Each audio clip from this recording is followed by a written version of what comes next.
او حسین کا ماتم کرنے والوں یاد رکھنا، اگر ماتم جائز ہوتا تو اس وقت ماتم ہوتا جب میرے آقا کا وصال پرملال ہوا تھا، ماتم جائز ہوتا تو اس وقت جائز ہوتا جب امیر حمزہ کے وجود کے 17 ٹکڑے کیے گئے تھے، اگر ماتم جائز ہوتا تو حضرت ابو بکر صدیق کے وصال پہ ماتم ہوتا، اگر ماتم جائز ہوتا تو حضرت عمر فاروق کی شہادت پہ ماتم ہوتا، اگر ماتم جائز ہوتا تو عثمان غنی کی شہادت پہ ماتم ہوتا، اگر ماتم جائز ہوتا تو علی مرتضیٰ کی شہادت پہ ماتم جائز ہوتا۔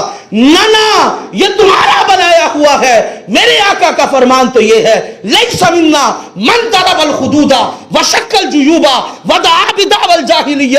او میرے ماننے والو، کبھی جاہلوں والے کام نہ کرنا، سینہ کو بھی نہ کرنا، بدن کو نہ پھاڑنا، جسم کو نہ چیرنا، کپڑے نہ پھاڑنا، بلکہ یہ کہنا مولا اگر تو اس طرح راضی ہے تو میں بھی اس طرح راضی ہوں۔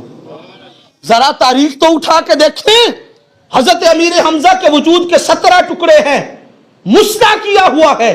حضرت امیر حمزہ کو میرے آقا پاس کھڑے ہیں، میرے آقا پاس کھڑے ہیں، جناب صفیہ آتی ہیں، میرے آقا فرماتے ہیں تھوڑا ڈھو لے، کہیں یہیں پہ پتھر نہ بن جانا۔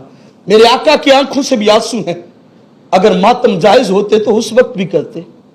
وہ ایام جن ایام کو میرے آقا نے سال عام الحزن کے نام سے یاد کیا، ان ایام میں بھی میرے آقا نے ایسی کیفیت نہ اپنائی۔ او غیرت مند، اگر مسلمان بننا چاہتے ہو تو پھر حضور کے قول پہ چلنا ہوگا، امام حسین کے انداز کو اپنانا ہوگا۔ یہ تو بد دعا ہے بی بی زینب کی جو قیامت تک ان کو ملی ہے، اور اسی میں یہ ملبوس رہیں گے، اسی میں بھٹکتے رہیں گے۔ مومن کبھی شہیدوں کے ماتم نہیں کرتے، کیونکہ جو شہداء ہوتے ہیں وہ ہمیشہ زندہ ہوتے ہیں، وہ مرتے نہیں ہیں۔ وہ ماتم کرے جن کا کوئی مرا ہو، ہم کیوں ماتم کرے؟